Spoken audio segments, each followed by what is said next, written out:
3H, himala, hiwaga, hinagap.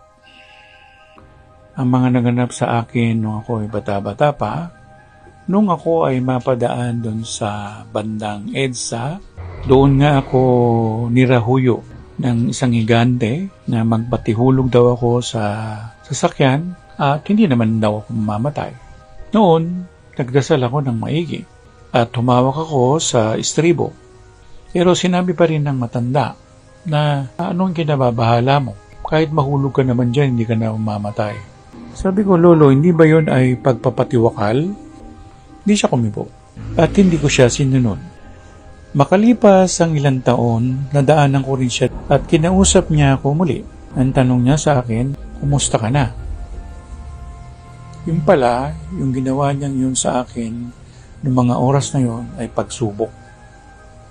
Kanina, nakatayo lang siya doon. Nagbabantay ng mga pangyayari sa buhay.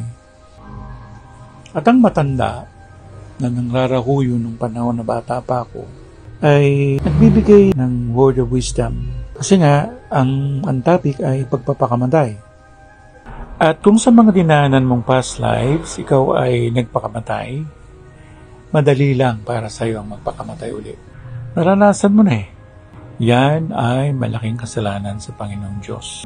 Wala kang karapatan na kunin ang sarili mong buhay. Ang buhay na daladala mo ngayon o daladala natin ngayon ay pinahiram lang sa atin.